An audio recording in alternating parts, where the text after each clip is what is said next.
over time. But I think this tells a success story in Utah that over the years, how we've partnered, we've been able to beat the national standard. And it's, I think, important to tell legislators that rather than looking at other states which are building less than we are, we should be focused on how to empower communities and how to empower local governments to plan and adapt to population needs. So just wanted to share that graph. Yeah, so this is hot off the virtual presses. Carson was working on this data and built this out just in the last couple of days. We'll be sharing this with state leaders as well.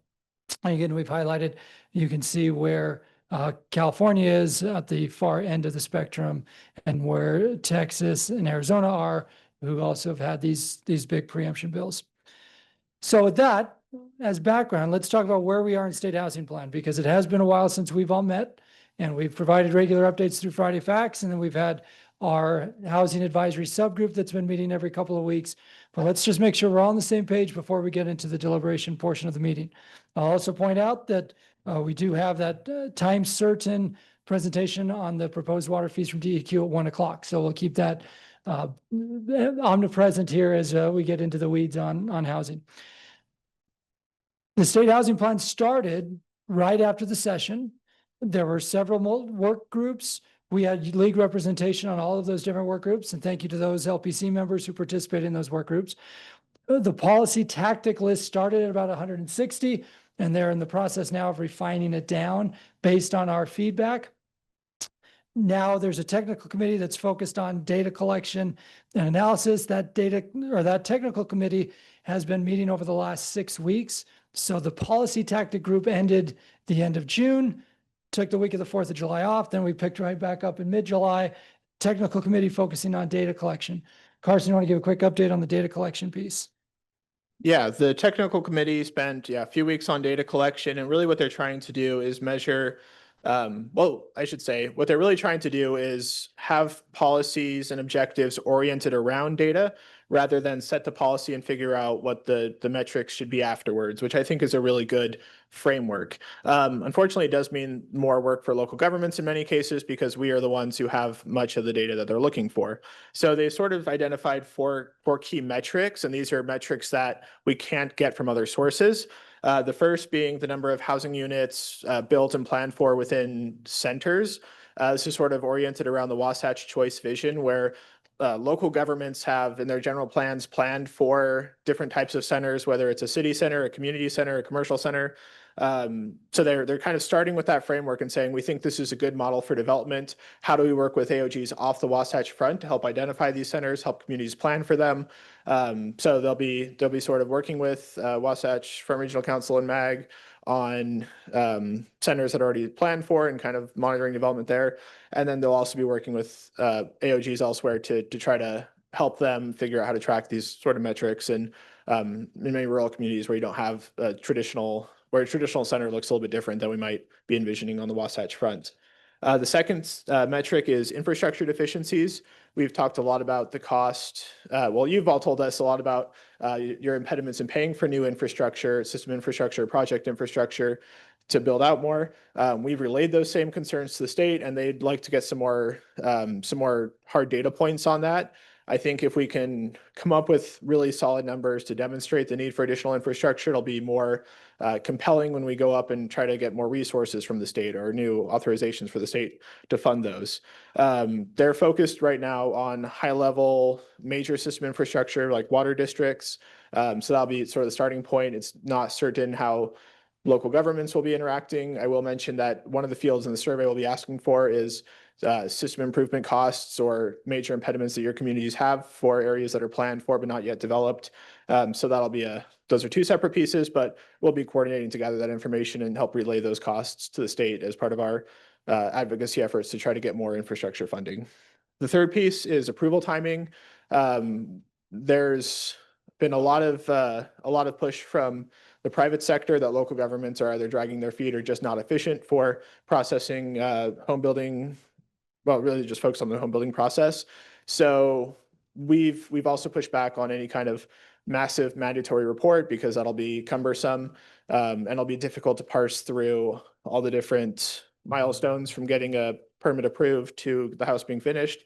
So what we've suggested and the Housing Plan Committee sort of agreed on is let's start with a pilot project. Let's see if there's any cities who are interested in volunteering and sharing information about the approval timing process for new housing permits.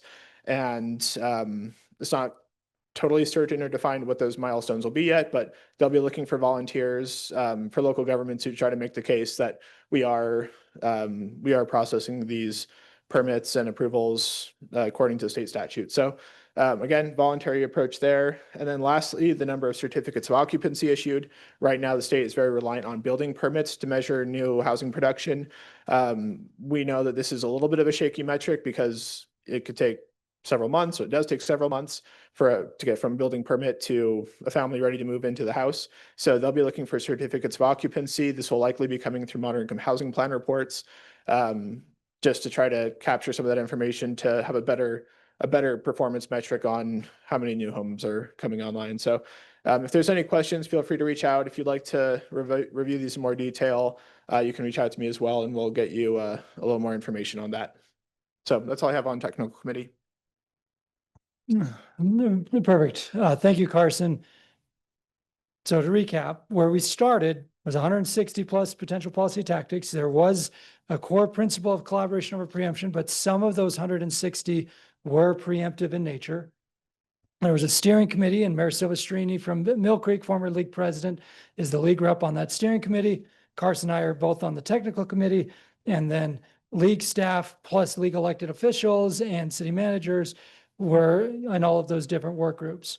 That's where we started. Now let's talk about where we are now. There's a prioritized tactic list that's coming soon. I'm hopeful that we will have it by the time the LPC next meets.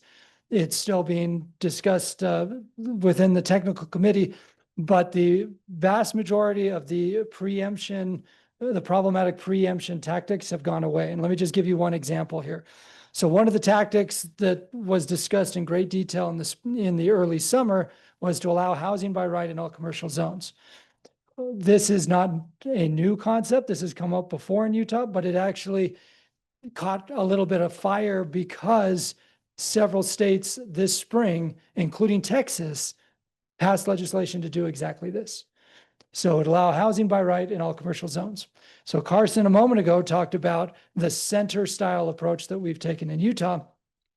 So we actually presented to the Commission on Housing Affordability twice on this and said, one, we're always opposed to preemption because that erodes the land use authority of our city councils and of our cities. But second, we already are planning for centers, and therefore we don't need a mandate, and the data backs it up. So in 2023, WFRC and MAG, based on feedback from cities in those two regions, had identified 224 centers of some form or fashion. That was in 2023. 2 years later, those same cities, our members, have reported to WFRC and MAG that they've identified 394 centers. So in just 2 years, cities have identified additional areas for center-style development, which demonstrates we don't need a mandate or a preemption at state law because cities are proactively figuring out where do centers work, where do they fit, where is their infrastructure that supports them. And the ultimate outcome is we went back and forth in some of these pretty heated meetings was that tactic did not get prioritized. And it did not get prioritized because the data we were able to bring to the conversation and because of our opposition on principle to preemption.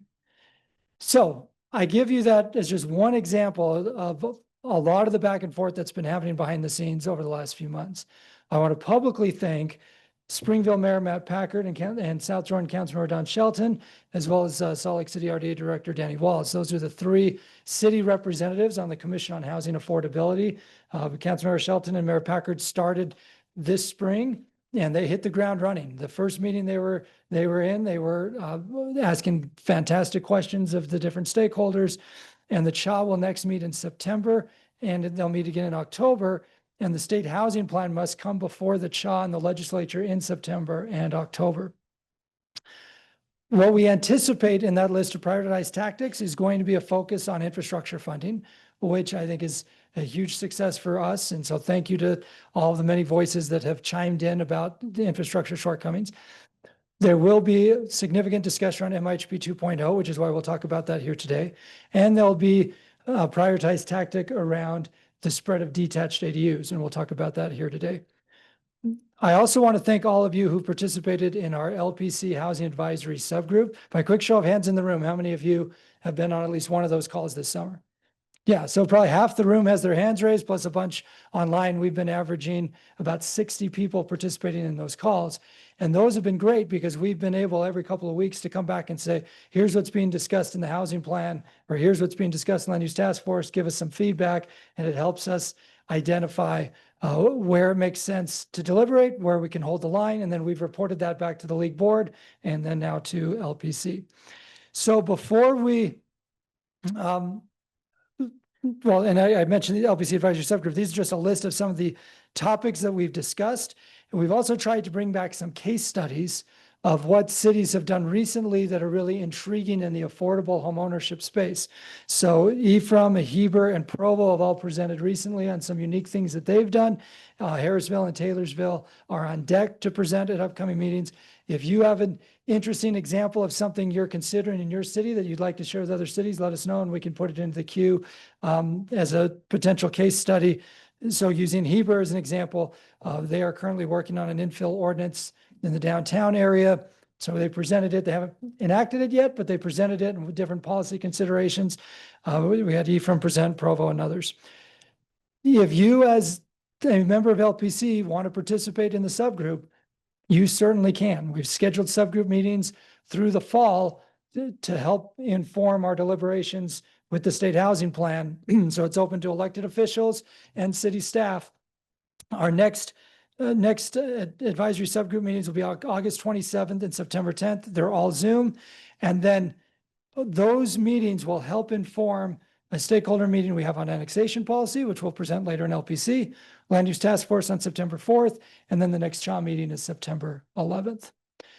So any questions about the context? We wanted to make sure everybody felt up to speed enough before we jumped into some substantive policy issues. But any questions about how we got to this point on the Monday of game week? What day is today? August 25th. Yeah, I know what day the Utah UCLA game is, but I can't remember what today's date was. Any questions on context before we jump into policy specifics? Cast, anybody online? Okay, perfect. Thank you, Carson. Let's jump into some deliberation here. Last week, the league board met and evaluated a lot of the Slido feedback that we've gotten from the housing subgroup, the advisory subgroup, as well as what we've asked at LPC previously. And here's really the policy question. We know that there's an appetite at the Capitol to have broader flexibility around detached ADUs statewide. We also asked the board point blank last Monday, is it a priority to oppose a bill that would require all cities to allow detached ADUs in some form or fashion? And the board said it was not a priority to oppose requiring cities to allow detached ADUs so long as it was reasonable in how cities actually did it. Okay. We had surveyed that with our advisory subgroup, and we're going to share some of those Slido results with you now. And what we've been referring to as the station area plan model, where states set some objectives, but the flexibility is left with local governments to figure out how to meet those objectives. Okay, so here's some feedback both from previous LPC meetings as well as the advisory subgroup. Just a quick snapshot. We've actually asked, Carson, I think it's double-digit number of ADU questions now over the last year, right? And we went through all of them. We'll just give you a quick snapshot today. But when we asked the subgroup about House Bill 88, which was the bill last year, which would allow detached ADUs on all residential lots, the subgroup was very uncomfortable. It's missing an N, but uncomfortable with that approach. They also were not 100% support, or they weren't supportive of an IDU style approach. But when we've asked LPC before, if you allow detached ADUs on all lots greater than 10,000 square feet, you can see the numbers flipped. So we laid out, we we've laid out in the handout that was here when you walked in, and we'll share the screen here in a moment. Option A, C, and D. Yes, it's missing option B. That's because when we initially presented to our subgroup, we presented A, B, and C. And then we got a lot of feedback about what was B. So we basically discarded B, taken the feedback, and created D. Okay. But A and C are ideas that are coming from other stakeholders and legislators. So that's why they're still on your sheet. Please note, this is all draft. Okay. So this is the first time we've actually presented any of this in a public setting. So we've not had any of these conversations within the state housing plan or with any of the other stakeholders because we wanted to get broader feedback first. There's been a lot of discussion around setbacks. But before I do that, actually, Carson, I'm going to look to one of the tech people. Can we switch out now so we can pull up? We just want to share the screen so people online can see the document that is in front of people now.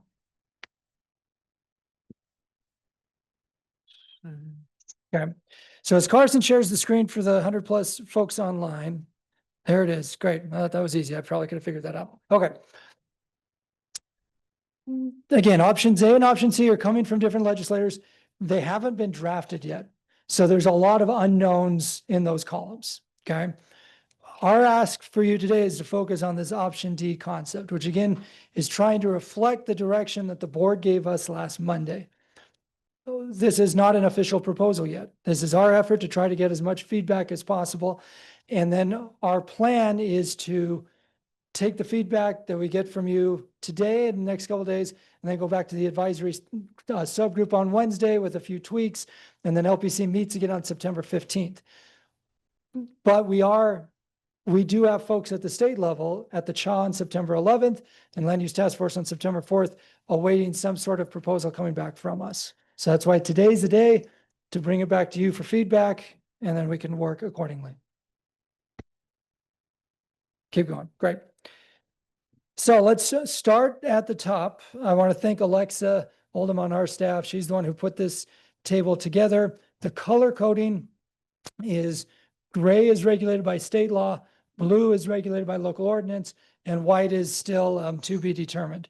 And on my shared screen, it still looks gray and blue. On this shared screen, it looks pink and purple. Okay, well, I got two different screens with two different color schemes, but be that as it may, gray would be the state law piece, blue would be left to the local governments.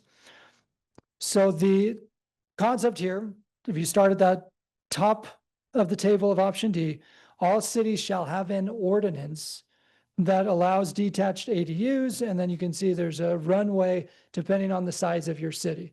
So if you're an MIHP city, population 5,000 plus, shorter runway, but still a longer runway than just your normal legislative inaction, which is bills going to effect in May. This was similar to the time frame we had for IADUs a few years ago. So that's the background there. Permitted use rather than CUP.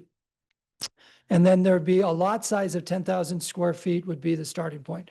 Now, one thing the board was adamant about this past Monday, so a week ago today, and what's come up in our survey results is ensuring that your other zoning requirements still apply. Okay. So it's not that if you have a 10,000 square foot lot, you can build a detached ADU, period, end of story. This is the starting place, 10,000 square foot lot. And then there are these other pieces that your local ordinance has to address. Can I just walk through a couple other quick pieces and then I'll open up for broader questions? Okay. And Cassidy, yeah, track the questions online and we can bring it up there. We have surveyed the current MIHP cities, so cities of 5,000 plus. Of the cities who currently have selected detached ADUs, 80% of them allow them on quarter or 10,000 square foot lots or bigger already. Now, not every city has selected detached ADUs as one of the menu items. So if you just look at this, all MIHP cities, 57% of MIHP cities have selected detached ADUs as one of the menu items. Okay, so we wanted to give you that as context for what the status quo looks like right now. Then you can see what's left in blue would be left to the local ordinance. I'll just hit the pieces that are in gray, which would be in state law. So no more than 2 off-street spots for the DADU and the maximum of 5 total on-site parking spaces. This is consistent with state law around internal ADUs, ownership. The primary residence of the property owner must be the primary unit or the detached ADU, unless the city chooses otherwise. This came up at the board meeting on Monday as well, that there are actually some cities who said, we're actually okay if both units are rental units, but we understand that one of the key principles for the league has been ownership, ownership, ownership. So the state minimum would be the ownership, but if Cameron City chooses, they would have flexibility to say, no, they could both be rentals. And then this was a big piece in the short-term rental space of setting that at 90 days rather than 30 days, so that you don't have a scenario where a bunch of detached ADUs turn into vacation rentals. You're getting the longer-term rental there. Okay, I didn't scan down. I'll give people online a chance to look at what we've written here is the owner occupancy and length of rental. And again, even though you'll see a lot of silence in options A and C, that's because we've been told the concept by the legislators. We haven't seen the language. So we didn't want to jump to any conclusions until we saw language of what was going to be in their proposals. That's why it's left as silent for now. Okay.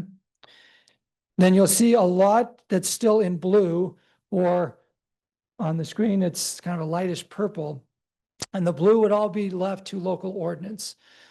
The DADU may not exceed the primary unit unless the city authorizes it. That gets to the size of the detached ADU. And then detached ADU shall comply with all state and local building and fire codes. And then basically everything else is left to local ordinance. Some things would be required that you'd have to consider in local ordinance, like setbacks. You would be required in your ordinance to consider setbacks. But then there'd be other things, like if you want to do a business license, you can, but you want to be required to do a business license if you didn't want to. So we tried to distinguish between what you would need to put in ordinance versus what you could just do, but it's not required to be in an ordinance. Let me pause there because I know we're hitting you with a lot of stuff here, but we're trying to, again, reflect the direction from the advisory committee, which prioritized the station area plan approach, state objectives, local flexibility, and the board direction last week, which was require cities to do an ordinance, have a couple of key provisions in state code, but defer most of the flexibility to local ordinance. Okay, hands, fire away. Let's go back corner first, Alexa. We'll go back corner, back middle. So go Mark, then Ken, and then Cassidy. Let me know if you have questions online. I see things in the chat room, but I don't want to pull it up. So I'll let you go from there. Mark, Yeah, fire away. Mark Christensen, Saratoga Springs. I want to flesh out kind of the concept of the IADU, ADU concept. So this is saying in option D, the municipality can choose, but I want to make sure that we're very clear on this. Does this require us to have IADUs and ADUs as well? Or can we limit it and say you get one? Or do we need to essentially create a home of 10,000 square foot lot or larger, essentially a triplex now? Because that's really, that's an important thing for us in considering whether we can provide the utility service to these things. So I think, you know, if we can regulate, I just want to make sure that if we pass a code, we can say you get an IADU or a detached ADU, but you don't get both. And then on that, it goes back to the parking. If there is dual requirement of an IADU and an ADU, we would want to make sure that those parking requirements are consistent so that we can require parking for the IADU as well as the detached ADU, so that you don't just get bombarded with parking issues because it's underparked significantly. So those are a couple quick thoughts on what you had proposed. Excellent. Thank you, Mark. I'm going to address them both on the screen, and then those of you in the room, you can be following along. The first line that I've got here on the screen is the sufficient infrastructure piece, where a city can deny a DADU application based on insufficient infrastructure, but you spell out what that means in your local ordinance. And then you'll notice in column A, the builders prefer some sort of state standard around sufficiency. This is going to be one of the key sticking points, but when we've surveyed the membership around this type of approach, near the top of the list every time is sufficient infrastructure. So my first answer to your question, Mark, is what we've tried to do here is say, quarter acre lots, you need to figure out a path forward to allow detached ADUs. But if you don't have sufficient infrastructure in your ordinance, you can spell out like, this is why it doesn't work in this area. With internal ADUs, we had a much less direct approach to it because it was 75% of your city had to allow IADUs. Therefore, the places that had insufficient infrastructure could be part of the 25%. We were trying to stay away from the 75-25 or 50-50 and just say, leave it up to the city to determine where you have sufficient infrastructure. That gets to your second piece, which is the last line that's fully highlighted here. I guess second to last line, IADU, DADU on the same lot. Based on our survey results, we had some cities who said they were comfortable with this and some cities who weren't. So what we put in this starting proposal is the city can say either or, but you have to spell that out. You have to say in ordinance, we're going to allow detached ADUs in lieu of the IADU. That's going to be a sticking point too, as we kind of get into the conversations deeper. But as a starting point, both on the infrastructure and the 1 + 1 = 1 + 1 + 1 = 3, which is what you were saying, the 10,000 square foot lot. In both cases, our starting point was leave that to the local ordinance to figure out. Does that get stayed? So at this point, this group is the first people to have seen this document in detail. So to answer the question for those online didn't hear, Mark asked, does that stay? And we have heard loud and clear that the sufficiency of infrastructure is a line in the sand issue for us. So we know there's appetite of the capital to do something on detached ADUs. How do these two pieces fit together? We thought this was a reasonable way to approach it. Does it stay? It's August 25th at 12:43 p.m. Ken? So my question's about owner occupancy under option D. I noticed that the primary residence requirement is reserved to the state code. Yeah. Is it possible that that could ever change so that, for example, in my city, I think my elected officials would want to make sure that the property owner dwells on the property, but could that change in the future? Like so many other requirements have changed. Sure. Yeah, this was interesting because it came out of the board discussion. Initially, we had it as blue, that just left to the local government. But in the board meeting, you had several cities who said, we want to have the flexibility to allow both to be rentals. It's like, okay, then just keep it in blue and the city can choose either way.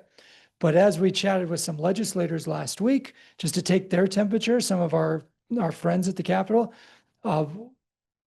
they have heard us say so many times, ownership, that they came back and said, well, if we're going to do anything on detached ADUs, we want ownership to be a requirement. Okay, like they're repeating what we've been preaching. So I guess if there was an in-between color between gray and blue, because this would be like a border state where it's ownership is the default, but there's flexibility for local. So even as I'm saying it out loud, it's probably more of like a light blue for the color coding. Other questions, thoughts online in the room? We are going to be sliding this in a moment. Go ahead, Cassidy. A question from Aaron Wells. Do we have a legislator we are going to ask to run option D, or are we going to try and work with the A and C legislators to amend their bills to D? Yeah, great question. Right now, even the legislators in A and C who are drafting their bills, they are watching to see what comes out of the state housing plan. Now, we expect the state housing plan is going to say there should be a state approach on detached ADUs. Mayor Silvestrini, as I mentioned, has been on the steering committee.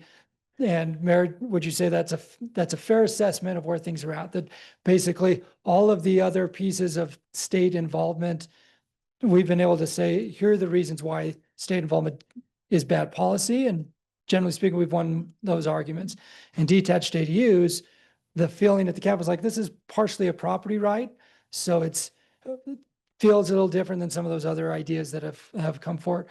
What we've been trying to do is avoid a preemption that says Farmington City and Providence City and Sandy City all have to do it the exact same way. Instead, say, here are the objectives that Farmington, Providence, and Sandy have to meet.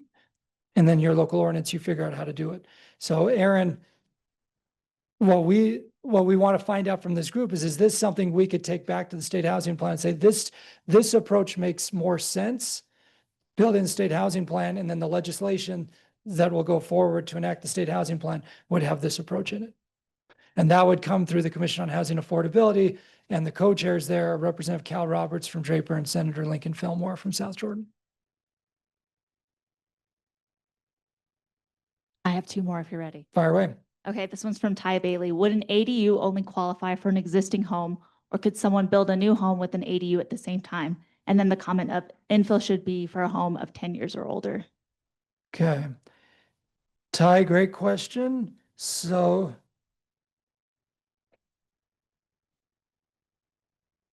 okay, here it is. I'll put it at the top on this piece here, conversion versus construction, because the policy that Ty's referencing is that piece of I've got a garage, I want to convert the garage versus I have an empty backyard, I want to build a new unit, a new detached ADU in my backyard. So this was one we thought made more sense to leave at the local level rather than trying to have that one size misfits all approach at the state level. But yeah, this is one of the policy considerations here for sure. This one is from Michael Layton.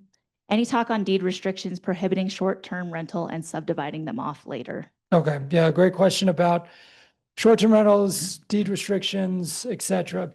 I think Alexa, I think we initially had affordability in here and then we pulled it out.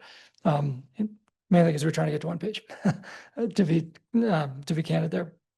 We talked about whether or not with a detached ADU, we should go down the deed restriction path like we have with some of those new case studies I referenced earlier. Like Harrisville's looking at that with one of their ordinances. Ephraim's been looking at that. Other communities have been looking at deed restrictions. The tricky thing with a detached ADU is it's on somebody's home property as opposed to the new unit.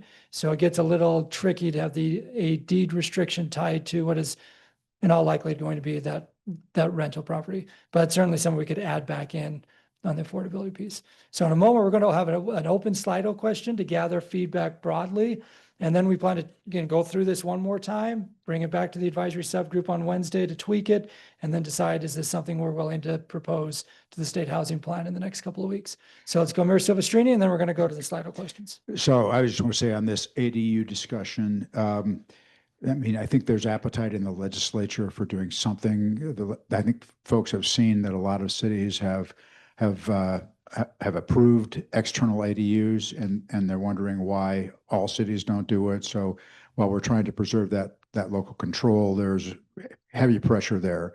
There's also heavy pressure from particularly one member of the development community that had an experience in the avenues of Salt Lake City, where they do want to be able to build internal ADUs as part of a new construction on a house, so that their argument is that it makes it more affordable for both, for somebody to buy the house. And, that argument has some sway with Steve Waldrop and others on the steering committee. So you're going to see something coming out of the state housing plan on that. Perfect. Thank you, Mayor. So let's open up Slido here in a moment. This was actually presented at one of the meetings last week about how city setbacks can impact the placement of detached ADUs. Thought it was an interesting illustration and that we will use as we set up our Slido questions here.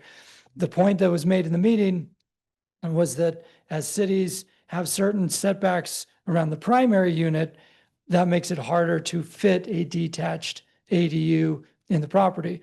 And the overall setback amount in these pictures is the same.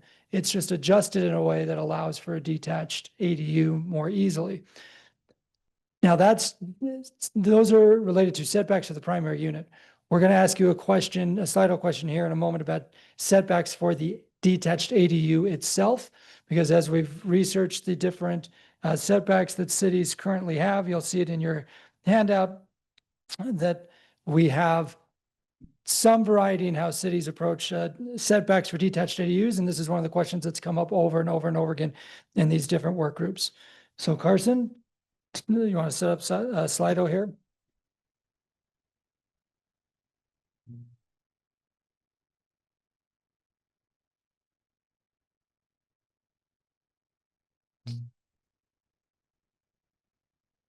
feel like we need elevator music for this. Yep, the elevator music for Slido.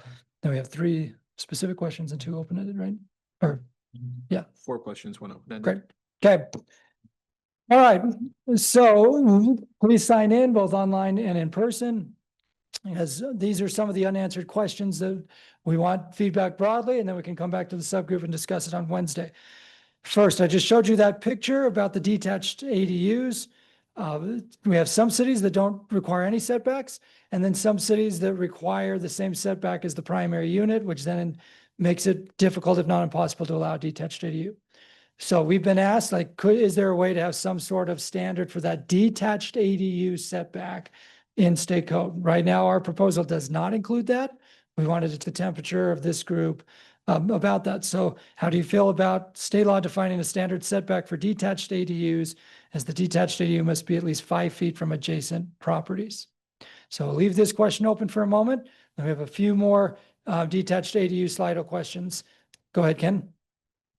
So on this question, does this assume that if you have a PUE that's say 7 feet wide, this doesn't authorize someone to put something over a PUE? Yeah, Correct. that's right. Yes. If it's free and clear, 5 feet would be the The max. assumption is it's free and clear from utilities. Yep. 5 feet has been what we've seen in our research of what city ordinances currently exist. Okay, so we'll leave this open for another couple of moments, and then we have 3 specific questions like this. We're looking for feedback. Then there'll be a general question about option D and an open-ended question about option D where you can, put in all of your comments, and we'll review them this afternoon to prepare for Wednesday.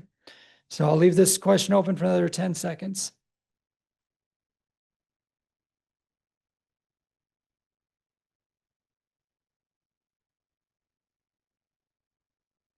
Okay, here we go.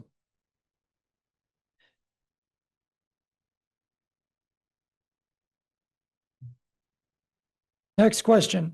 This is what Mark Christensen referenced earlier. How do you feel about state law allowing an internal ADU and a detached ADU on the same lot as long as the primary dwelling or one of the ADUs is owner occupied? So when Mark asked the question a moment ago, I told you our current concept would leave that question of IADU or DADU to the city, okay? Well, now what we're asking is, if state law said, nope, you have to allow both, as long as one of those 3 units is owner occupied, how do we feel about that? Okay, that's what this question is getting at. Alexa, we got Councilmember Dugan.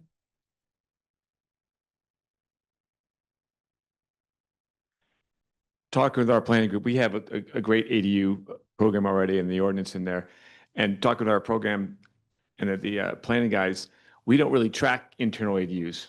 So we don't have a good feel on who's got an ADU or not. So, but we do require the external ADU to be, or the primary be owner occupied. One has to be in the primary owner has to be in either of the house, but the internals we're not tracking. So for us to then have to go back to track would be a pretty big lift across our city with all these single family homes. Yep, great point. Great point. Okay, I'll leave this one open for 10 more seconds. So again, these are questions that keep coming up, and we want to get broad feedback on them before we go into our next deliberations on them. Okay. Impact fees have come up a lot with detached ADUs, and different cities currently take different approaches. So which of the following impact fee approaches for detached ADUs are you comfortable with? And you can select all that apply here. So these 3 concepts are things that we have seen cities do currently. So you could count the detached ADU as less than 1 ERU. So it's not the same as a traditional single family dwelling. The second piece is you have a specific user fee metric based on usage, just focused on detached ADUs. The third is have an impact fee study specifically on the detached ADUs. And so the impact fee study could then say, we're going to now have single family units be more than 1 because we're counting detached ADUs as part of it. So again, what are you comfortable with? And then we have a none of the above. But this data will help us as we're in these deliberations with different stakeholders, know where the comfort level is and where the concern level is with you.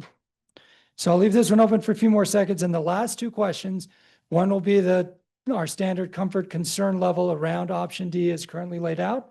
And then there'll be an open-ended question where those of you are thinking questions, but we don't want to bring them up in front of everybody, dump them in there. We go through all those results, all those responses, and it'll help us tweak it and come back to the advisory committee in a couple of days.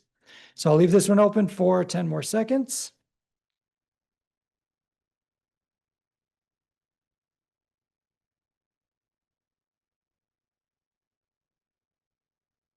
Okay, I'm moving on now.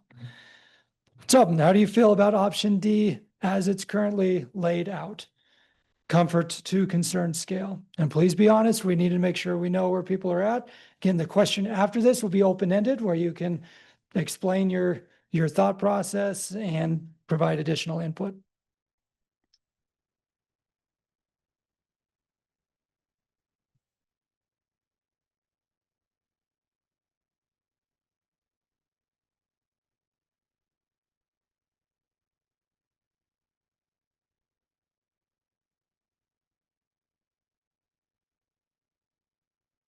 I'll leave this one open for 10 more seconds as well.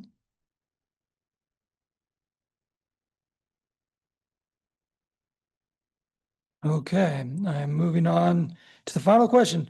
This one we'll leave open for a moment so that you can type in what additional feedback you have about option D as presented.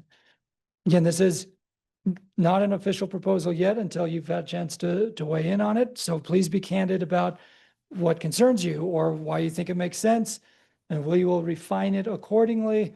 We do have meetings scheduled in the next couple of weeks where people are expecting us to bring things back, and we're operating under that high-level direction from the league board last Monday. So we'll leave this open for a moment so you can fill it out. Justin and Carson, recognizing we had the 1 o'clock. Great. Great.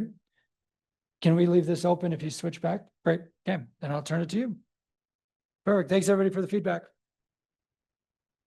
All right, like Cam said, we're just going to leave that open. There'll be a couple more Slido questions on the annexation part, which will be after DEQ. So you can either leave your phones on that after you answer it or come back. I just need to figure out how to go back to the slideshow.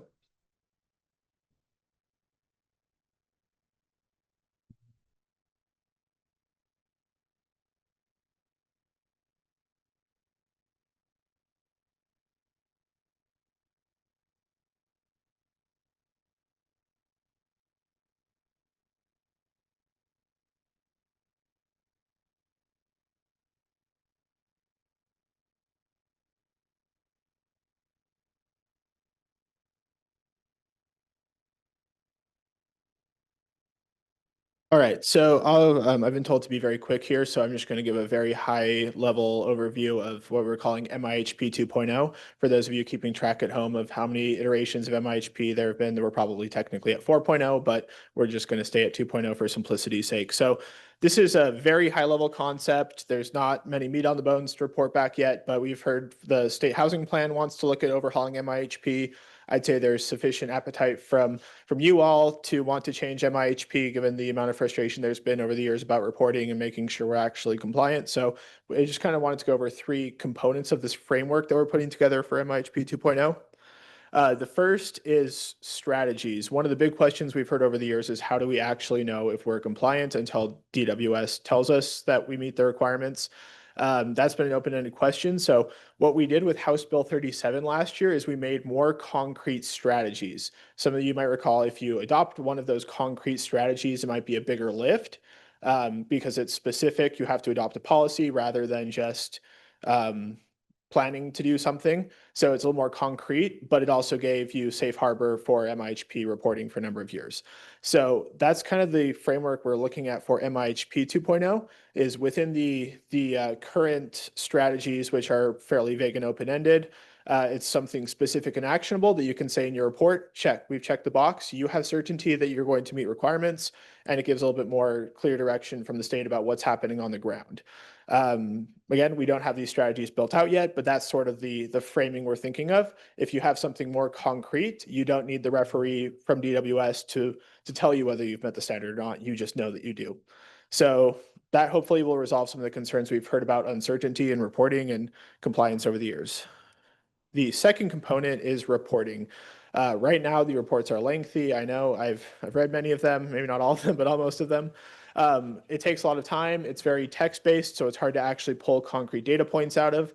Again, you're not really sure. You're basically making a legal case that you meet the statutory guidance rather than just saying, here's what we've done, is it working? So our hope is that MIHP 2.0 and reporting will be a lot simpler. You'll just say, these are the actions that we took, the policies that we have. We check those boxes. So you know when you click submit that you're going to comply. You don't have to wait for DWS to get back to you and say, yeah, you're good.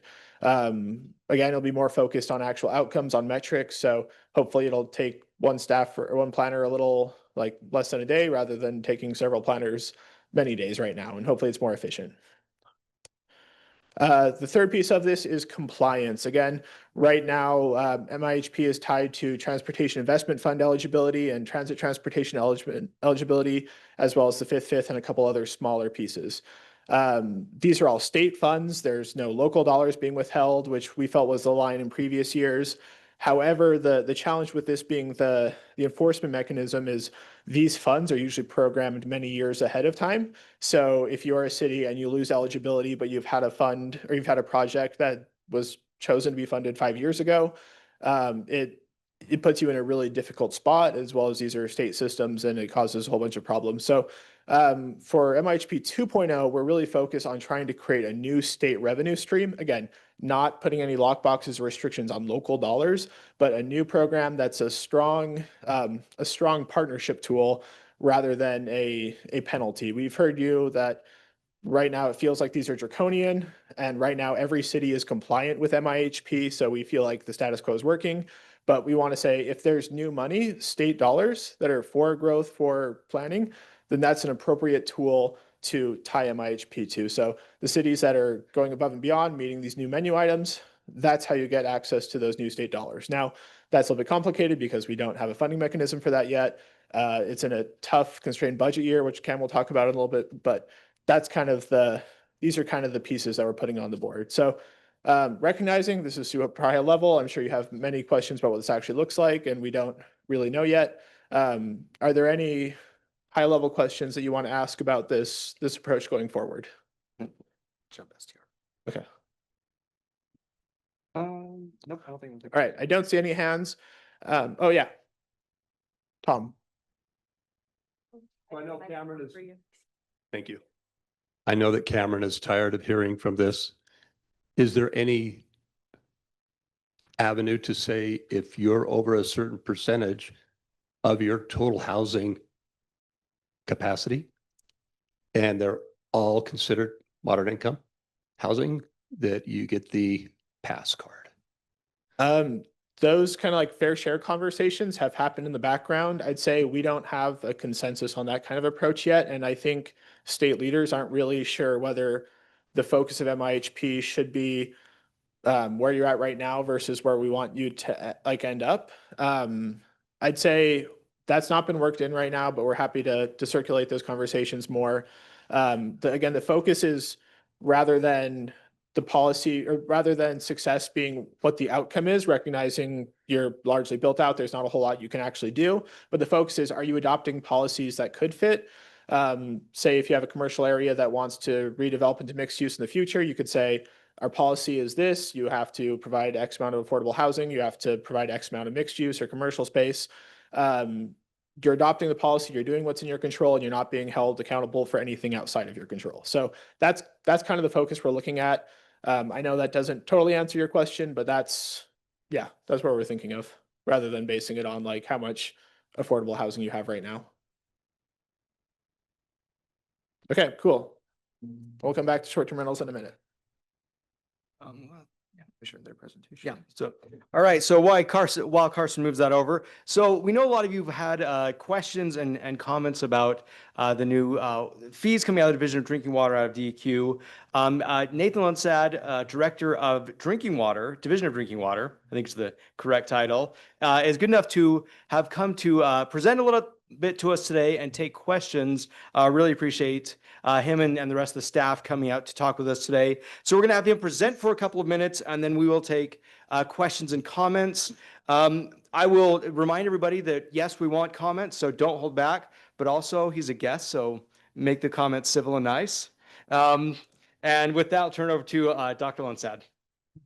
Yeah, thank you, Justin. And we appreciate the opportunity to present and talk about our fees that are upcoming. I know at the beginning when Justin was doing the initial introductions, he mentioned, housing and land use would be, is your favorite topic, but fees is probably going to be more exciting than that. We've done extensive outreach. I know many of your staff at your communities, your water operators, administrative contacts, have been contacted, and we've shared the information. So hopefully this isn't new to you. But we've done 2 town hall meetings last week. I know one of them went very long, the in-person one, and we've received substantial comments online through our forums. And we welcome feedback. We want to make sure we get this right. So I'll share some a QR code at the end where you can, provide additional feedback if we don't have time to get to your questions. And I think your meeting was scheduled to end at 1:45. So if we even go longer, I know Michelle Darris, one of my assistant directors, we're willing to stick around and answer questions one-on-one if needed. And then our mission has been updated recently with our new executive director, Tim Davis. And it's protecting and improving Utah's drinking water while supporting communities and growth statewide.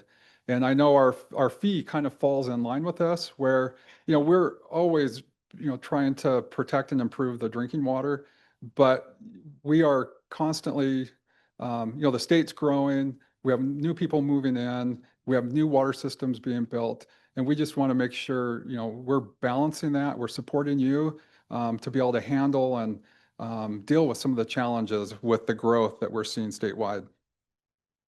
And, I know drinking water is the #1 limiting factor for growth and the prosperity and development of our state.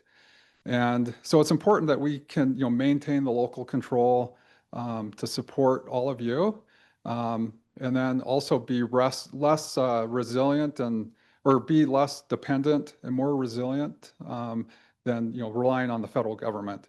And we've researched and evaluated how many of the states in the nation handle fees, and I know many states do fees to support their drinking water program. So this isn't new. It's not out of line with what is happening nationally. And there was a recent poll with one of the state associations for the drinking water programs, and with that poll, with the projected budget cuts coming from the federal government, like 50% of the states are looking at returning primacy back to the federal government for safe drinking water. And we don't want that to happen. That's not good for Utah. That really has impacts on taking growth and development and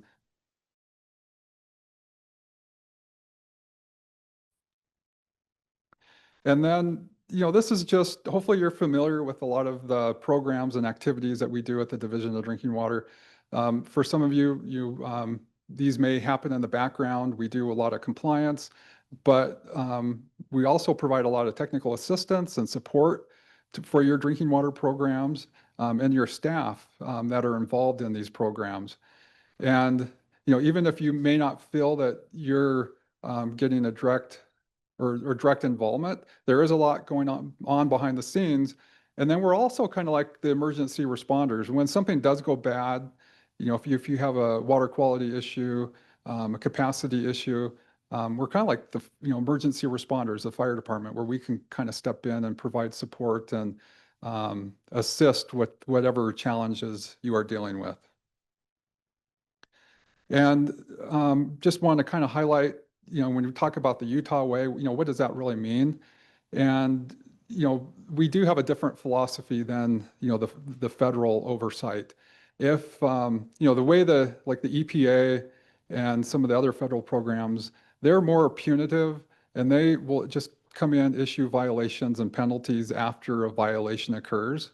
And some of these are pretty significant and they are often a penalty that accrues per day. So, when you compare that to the Utah way, we just have more tools, more resources to handle these issues compared to our federal partners. And, our philosophy is we don't want to issue fines and penalties. We want that money to stay within the water system, to actually fix the problems and support the communities versus, going to, pay attorney fees and legal costs. And we do have other tools that are not available to the federal government. We can extend timeframes and issue exceptions and provide other avenues to provide more time and provide other options to correct deficiencies versus just issuing a violations right from the get-go. And then this is kind of some of the budget cuts that we're expecting. I know the president's proposed budget for fiscal year 26 was 100% cut to the drinking water, the SRF program, so zeroing out funding for states.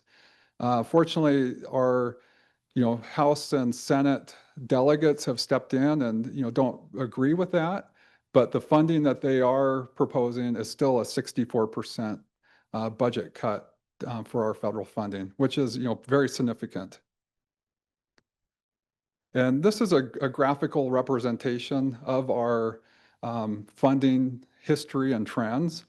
The blue line is the federal funding that we've received historically. It's been pretty consistent, but in 2021, congressionally directed spending, often better known as earmarks, kind of were put in place. And that really had a significant impact on our base budget coming from the federal funding.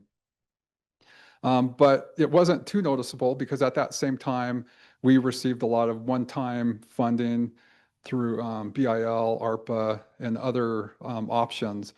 But those were one-time funding over multiple years, but those are winding down and will drop to zero. And then in the blue line, you can see that bumped back up in 2025. So under a continuing resolution item, they didn't include earmarks in the passage of the federal funding. And so our funding did bump up. But right now, with that 64%, that's where that is projected to drop very significantly in the next year. And the green line is our state funding, which has been pretty consistent, but over the past few years, we have had an increase in some state funding, and we're projecting that to kind of be consistent with what we've seen more recently.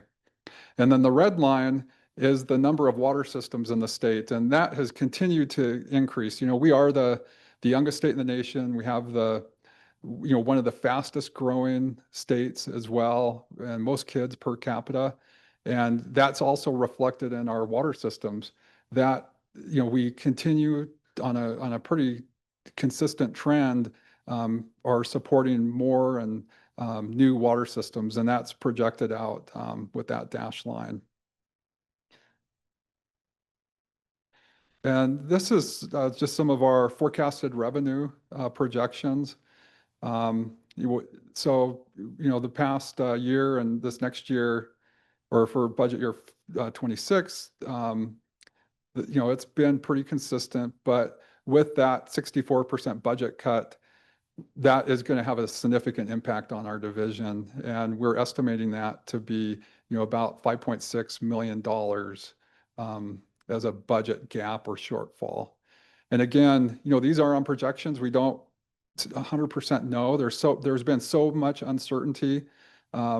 And typically we have been given more budget details earlier in the year, in the spring, but we didn't get these numbers until the end of July, beginning of August. And so it's been very difficult to kind of determine what these shortfalls would be.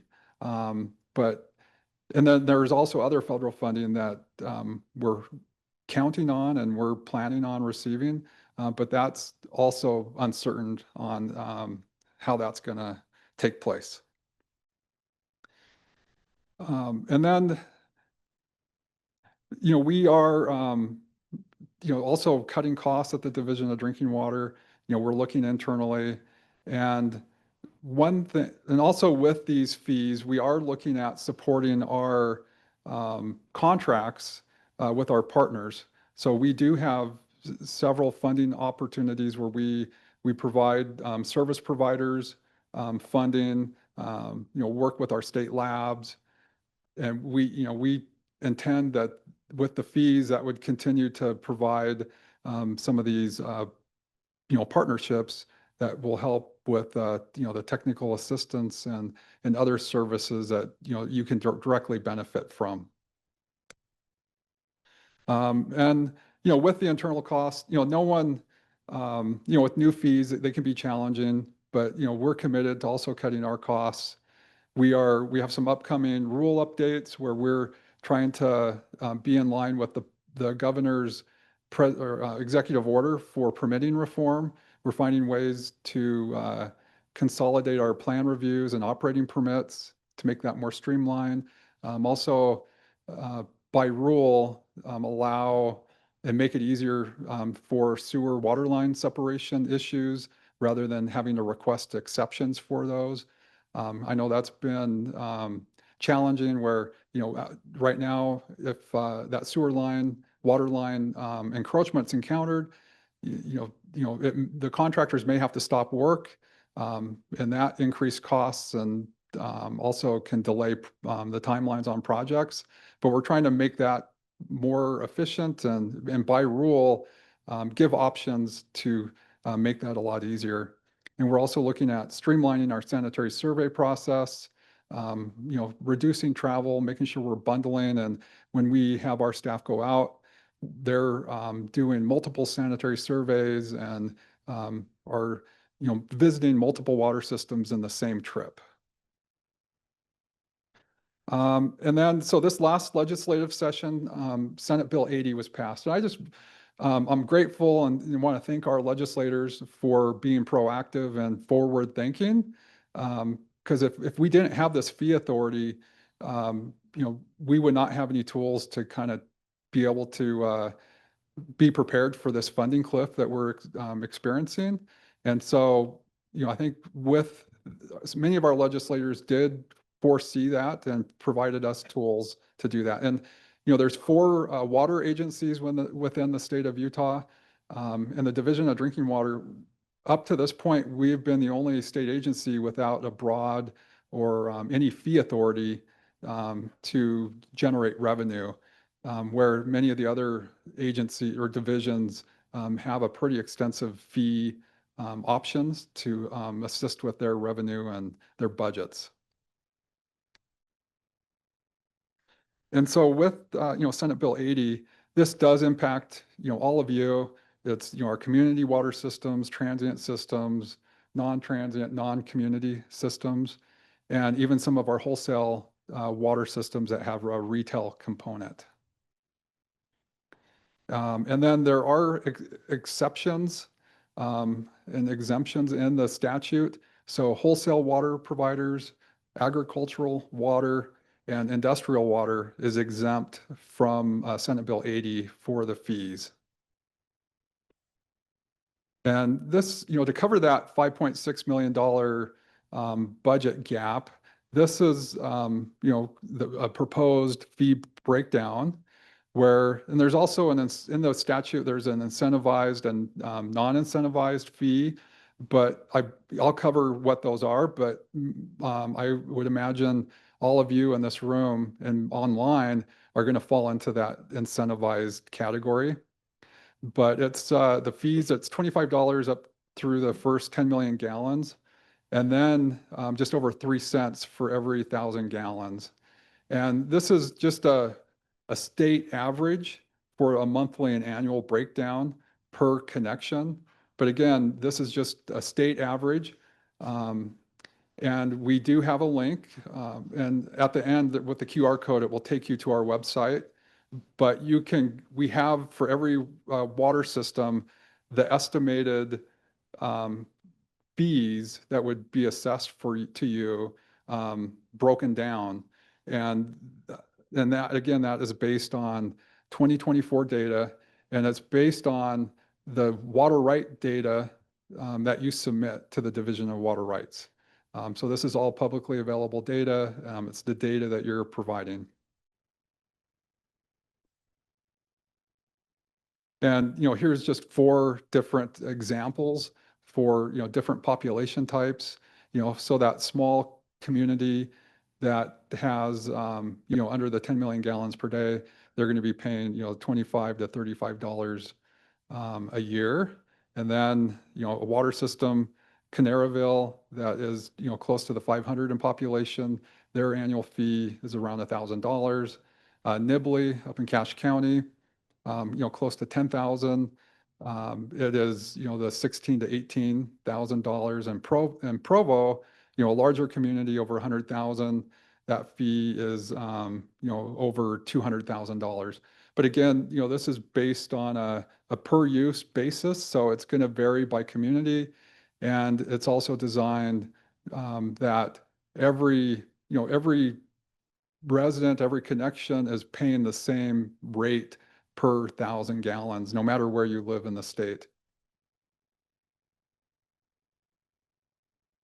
But we've had a lot of questions like, why is this based on consumption? And it's because what was required in the statute in Senate Bill 80, even, although we don't disagree, I think there's, like a connection basis may be easier, more predictable. And, the previous legislation was based on, per connection, but this statute, the way that was passed, it is based on consumption. And, so we have to comply with that statute, and, that's the law.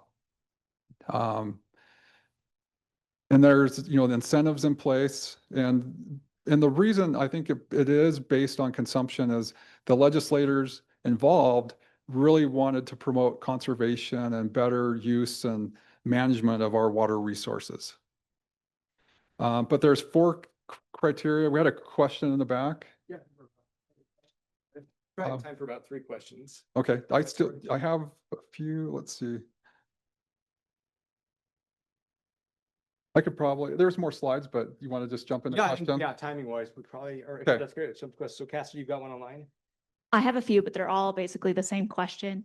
A question that several council members and administrative services directors have is, can they put this on their property tax bill as a state fee?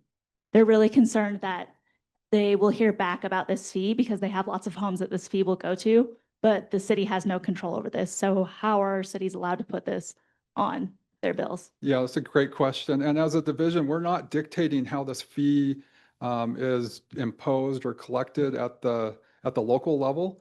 We recognize every water system, every community is different.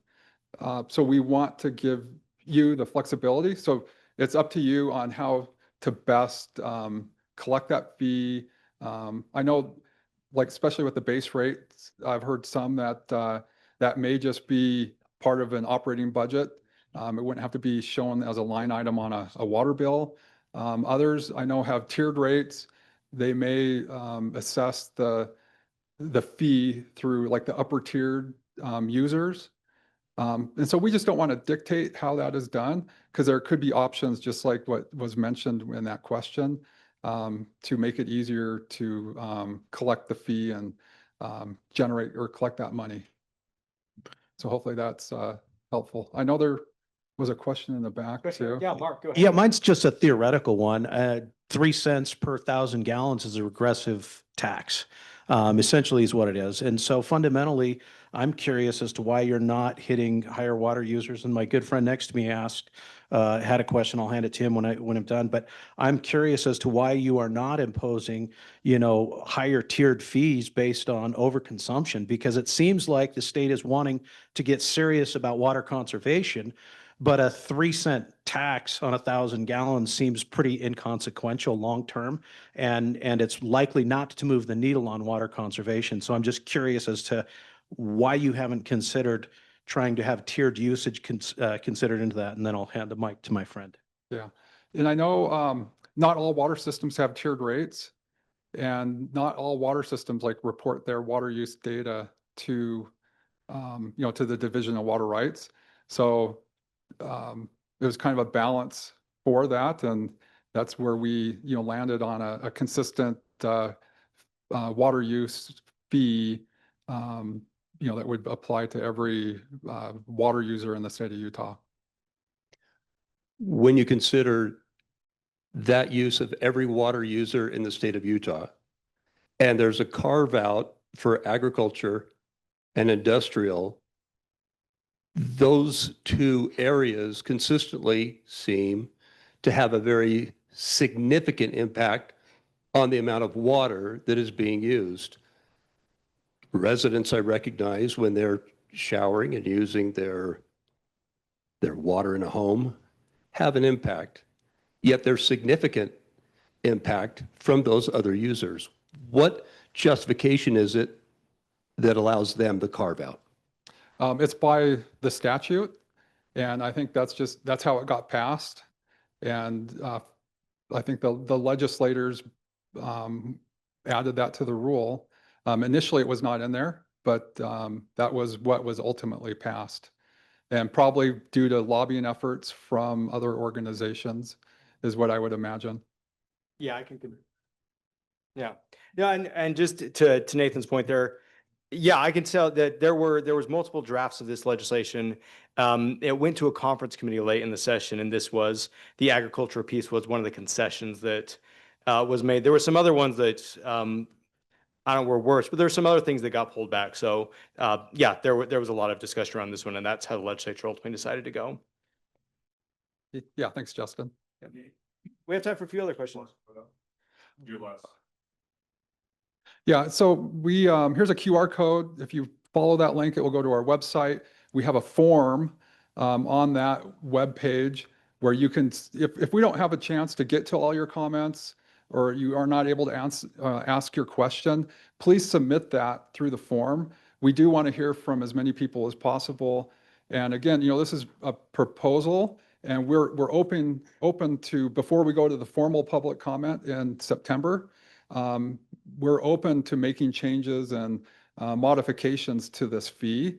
And so please submit your comments, and we will try to address them ahead of time, ahead of that formal public comment period, as much as we can. Do we have any other questions in the room or online? Justin.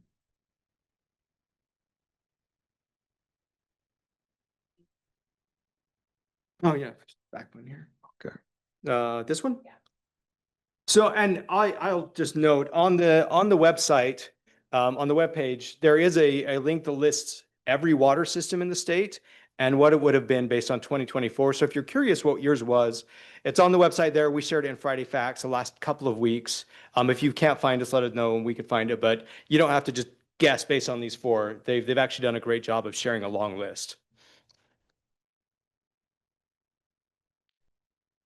Then in addition to that, here's a QR code for my contact information. This is my work email and phone number.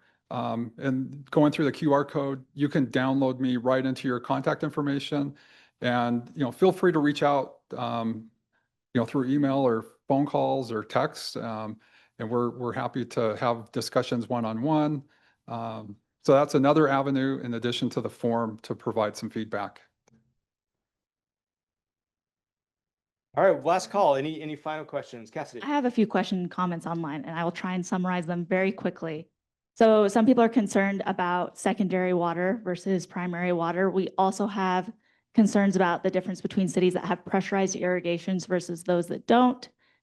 We also have a concern that southern Utah, this impacts them a lot because they're watering year round just to keep things alive. And it doesn't necessarily encourage less outdoor watering use in northern Utah. And then, Maybe let's stop there. Do you want to okay, address do you want to hit, yeah, do you want to Yeah, hit some of those? There's like 3 questions. Yeah, there. yeah. We've had some of those comments too in our town hall meeting. And, really it came down to the legislative intent where the legislators, kind of drafting the bill intended that, for a water system that does not have a secondary system, that fee and usage or that, the water usage is being accounted in this fee. And water systems that do, or communities that have a secondary system may be using less indoor water and their fee would be lower. But that was I guess the intent and will of the legislators to draft it that way. Does that answer all that, or? Do we have more? There's some sassy comments about taxes versus fees that we can skip for now. And Yeah,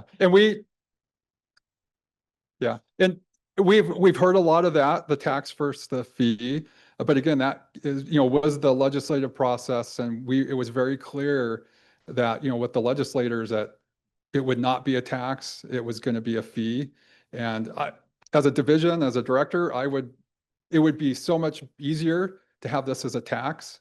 But that was not the way the legislators wanted to set that up. And so because of Senate Bill 80, we're left with that being a fee. And then one final question that we'll do for now is, when would this fee be implemented and how is it to be paid? Yeah, so we're working out some of those details, but there would be online tools and resources, invoices that would go out. But that would go into effect July 1st, 2027.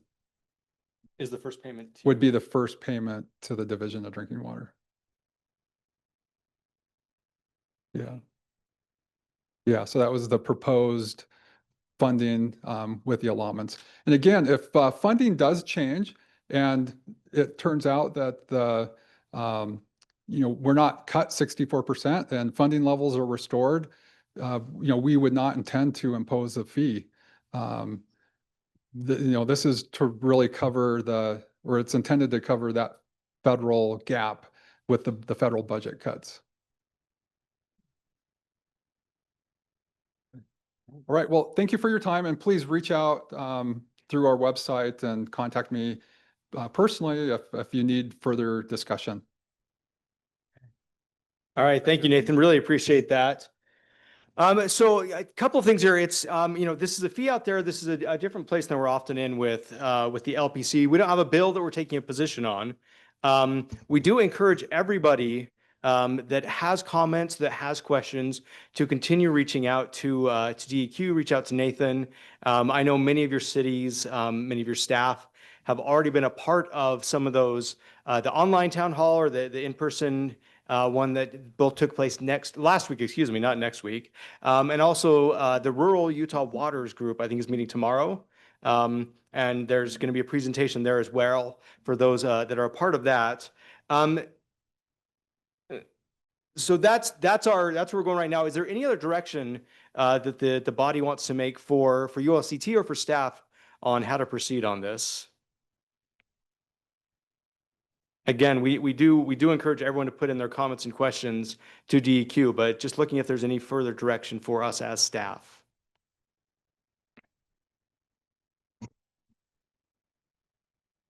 And if not right now, that's fine. We'll pass along to Jared to talk about annexations, and then we'll wrap this up here in just a few minutes. Okay, thank you, Justin. So the last subject here is annexation, and just to give you a history, last year in the Land Use Task Force bill, there was quite a few technical cleanups. This year, we have been focusing more on the policy aspects of it, and also some other technical cleanups that didn't happen last year. And so there are a few policy questions that we want to get feedback from you on. Those policy questions really relate to three different areas: annexation policy plan, that process that cities go through, and what happens when a property owner wants their property annexed into the city, and also what happens when a city removes a piece of property from the extended area in their annexation policy plan.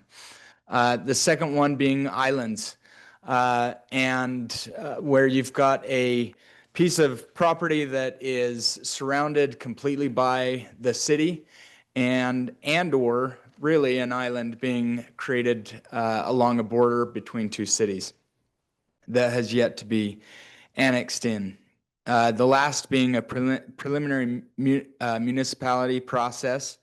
And so we've got some questions for you that we want to go over, and the rest of the questions we will kick to later in a preliminary or in a LPC post survey that we really need your feedback, and because we'll be doing a deeper dive in later meetings this week. So any feedback that you can give us is very helpful, that we can go to these different committees and say, hey, this is where our folks are at. We can get here, but not here.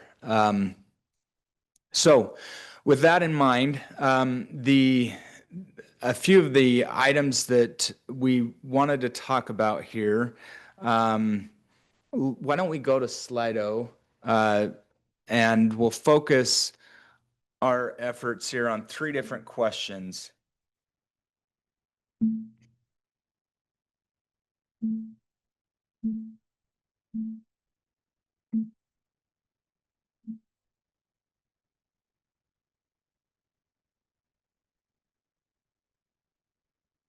Okay, so this is a long question, so bear with me. This is if a city is to deny an annexation petition.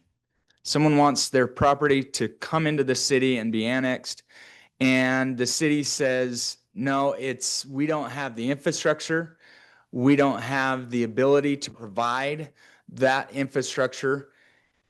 If there were a requirement that cities annex those pieces of property, if that property owner can provide their own finance and construct that infrastructure, how comfortable do you feel with a proposal like that? If they, in other words, we say we don't have the infrastructure, and the property owner says, well, we can build it and we can finance it. How would you feel about a requirement that the city annex in that piece of property?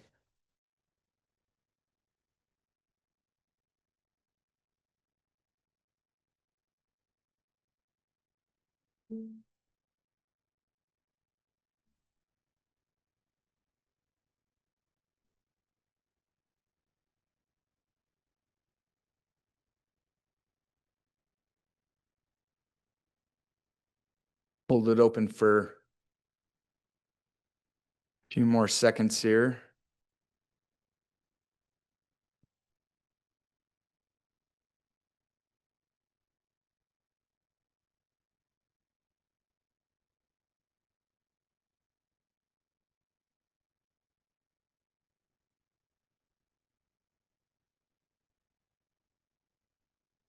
Okay. Carson. Just one comment online. This question's focused on initial infrastructure costs, but the comment is that there should be some consideration for long-term ongoing maintenance revenue as well. Thank you for that feedback.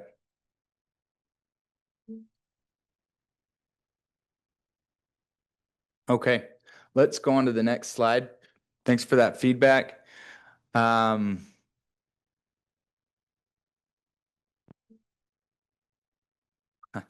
That's me, not Carson. I usually rely on Carson to do everything for me.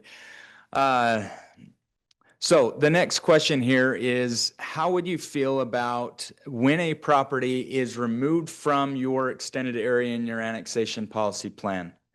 And as you are amending, now there isn't even a process to amend your policy plan, but obviously many cities have those, use the same process that is used to develop that annexation policy plan. But if it's being removed, how do you feel about requiring a notification, a public hearing, and a specified reason for removing a property from an annexation policy plan? This notification and public hearing would be given to, the notification would go to the property owner that is being removed.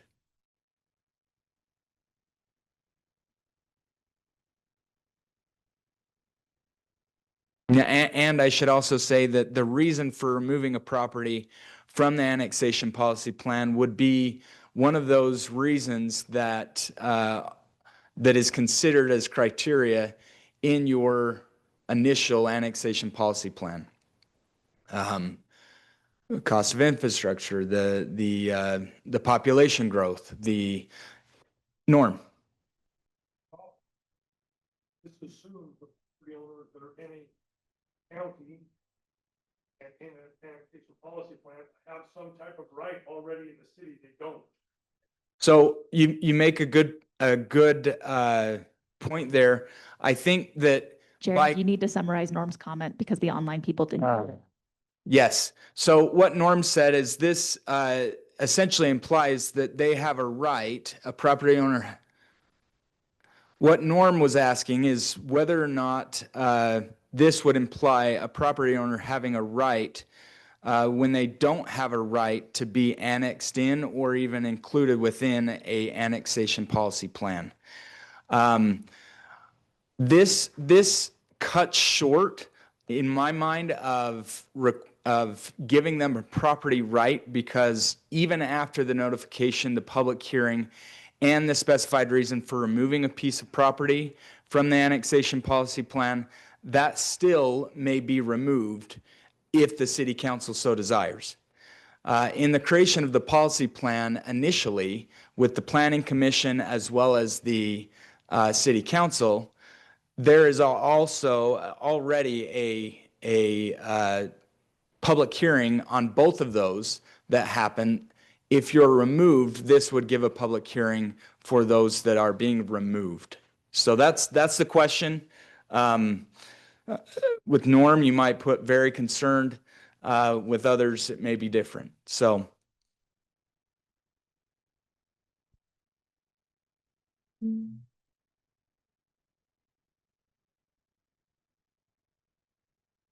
Okay, we're going to wait just a few more seconds.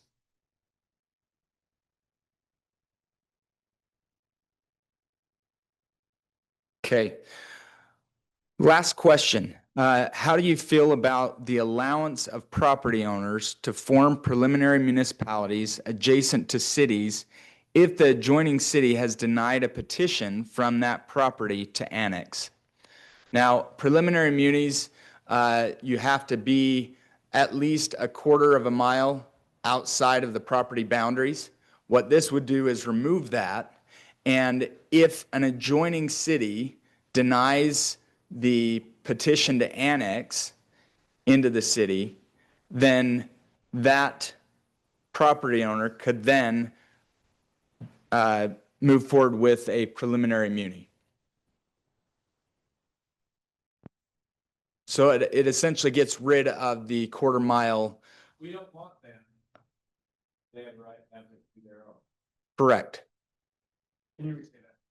If so, the comment was, if we don't want them, then they can create their own preliminary muni, and that is yes. So just a clarification, we would not have to provide any utilities or any services. They'd have to sort that out on their own, right? Because this is an important question, because I like where you're going with this, actually. It feels good, but if we have to provide utilities, then we're right back in the same conundrum. This is them providing that. Mayor and council, let's start working on amending our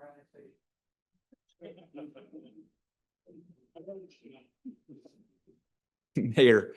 I'm just wondering who's running proposed legislation on this? Who's driving this?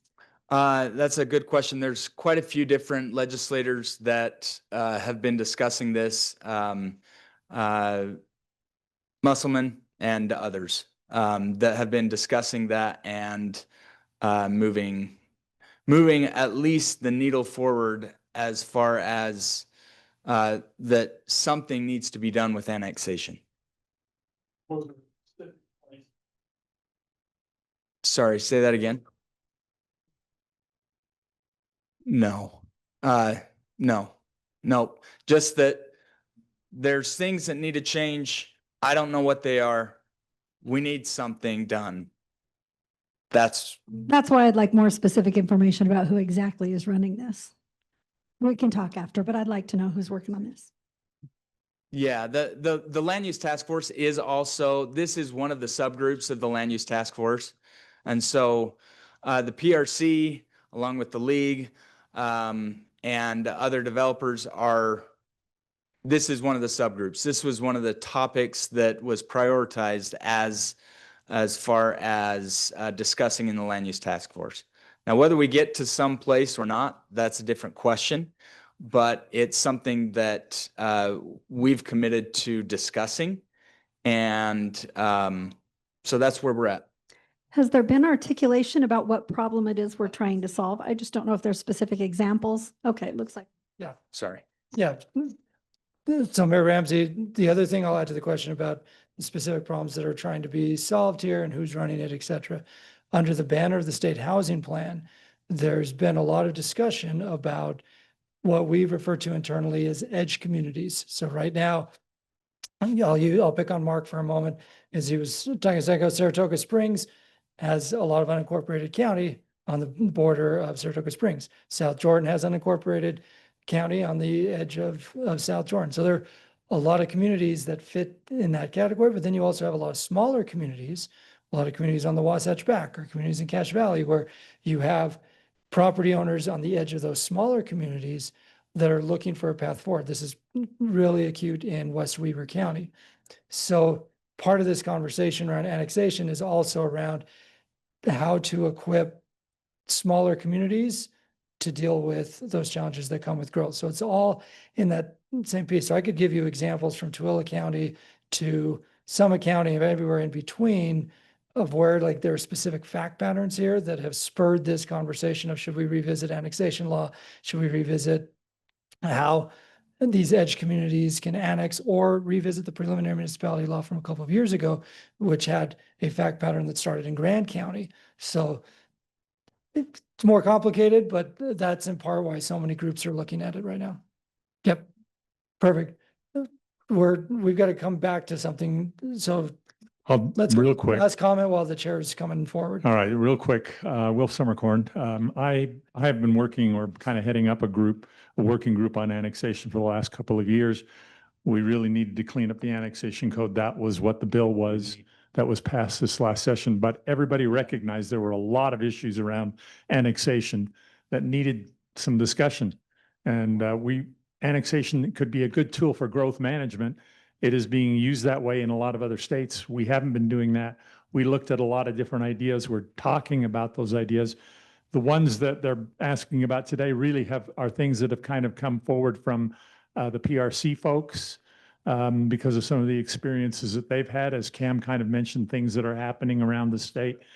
It gets pretty complicated pretty quick, but there's a number of issues that we really need to look at and discuss a lot more in depth than kind of where we're at this point. All right, Gary Hill, I see you standing up and raising your hand. So we're gonna send a mic back to you. My shiny bald head isn't obvious enough, so thought I'd make myself a little more clear. Back to one issue on the water fees. What was unclear to me was the degree to which we have the opportunity to still provide input. Mm-hmm. And I think we heard a lot of concerns from this body. Would league staff be willing to put together a summary of our concerns back to the state on what we feel about what you heard today about what we feel about the proposed fees. Is that something that everybody be comfortable with too? Take that as a motion. I'll make that as a motion. Would somebody like to second that motion? Second by Mayor Tran. So the motion on the floor is to have staff compile our concerns and submit a letter and outlining those concerns. Is that Right. correct? That's exactly right. Thanks. All in favor of that proposal, say aye. Aye. Any opposed to that? Okay, that motion carries then, so we'll have staff do that. We did not get to everything today. We do have LPC again in 3 weeks, so we'll finish up where we left off. So we'll be back here in 3 weeks and pick that up. And that brings us, Oh, 30 seconds of tough. Okay, 30 seconds of tough. All right. I said earlier that we don't ever have good news at LPC. I was wrong. We had a meeting last week with interested stakeholders in the transportation utility fee. I'm sure everyone in this room remembers the saga that has been the transportation utility fee, the tough over the last couple of legislative sessions. We had a very actually productive meeting last week where various proposals were put out there and proposals were had some interest in those proposals that we put out there. So we're going to be putting some meat on the bones, as it were, for some of these proposals, and then we'll come back at the next LPC in our future board meetings as we move along there. But we may be getting closer to finding some kind of resolution on tough. So some good news, we are getting closer on that, and stay tuned for more details about what those proposals will look like. But for those of you who have been a part of the tough working group and the board meetings, many of the concepts we proposed were things that we'd floated through there to begin with. So with that, Mayor, I think that's the last update we need. okay. You there? So next meeting is September 15th. 15th. And with that, I'll look for a motion to adjourn. All in favor?